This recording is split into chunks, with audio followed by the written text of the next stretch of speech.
So the core benchmark, this is the second benchmark at my core balance. And this is what you're basically working on right now is passing the core benchmark. Now you may or may not be 100% done with the balance benchmark. The two can work hand in hand. So if you're pretty good at the balance benchmark and you've done maybe 75% of the exercises you're very good at, you're still working at the other 25%. But in the meantime, we can progress you to the next level a little bit and work on some core work, some core strength, some core stability, and some core control.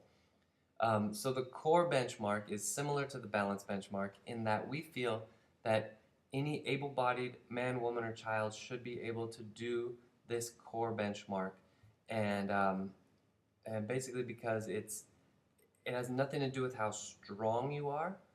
It's more how balanced you are. The strength only comes into play with balancing your body. For example, if you're too strong in the front of your body, you need to be that much stronger in the back of your body to balance out the front. So that's really the only place where strength has a huge influence in this core benchmark. Other than that, it's just core control and core balance. So the core benchmark functions very similar to the balance benchmark, except it's more demanding. So because of that, you may only be able to do the core benchmark 2 to 4 days a week. The balance benchmark I recommend doing every day, and you can even do it twice a day. The core benchmark, the level 2, which is where you are now, 2 to 4 days a week. The reason is that it takes more intensity. It requires more muscle activation at a higher intensity. So you're not going to be able to put as much into it if you do it every day. You're going to be fatigued from the day before. So again, 2 to 4 days a week I recommend.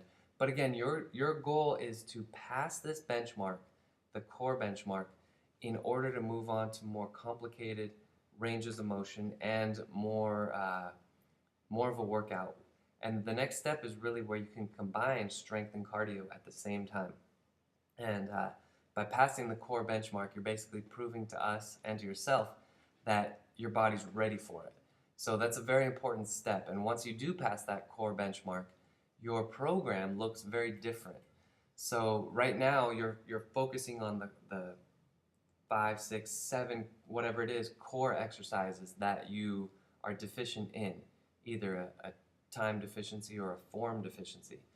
And that's your focus. You're really focused on that. Once you can do all the core balance exercises, then your program kind of shifts a little bit and it turns more toward, I would call it more of a varied program. So Monday will not look like Tuesday, will not look like Wednesday, will not look like Thursday, Friday, Saturday, Sunday. Your program's going to be more diversified. Whereas right now, it's like you're doing the same thing. Maybe you're doing balance every day, and you're doing core Monday, Wednesday, Friday, and you're doing maybe some light cardio on Tuesday, Thursday, Saturday, something like that.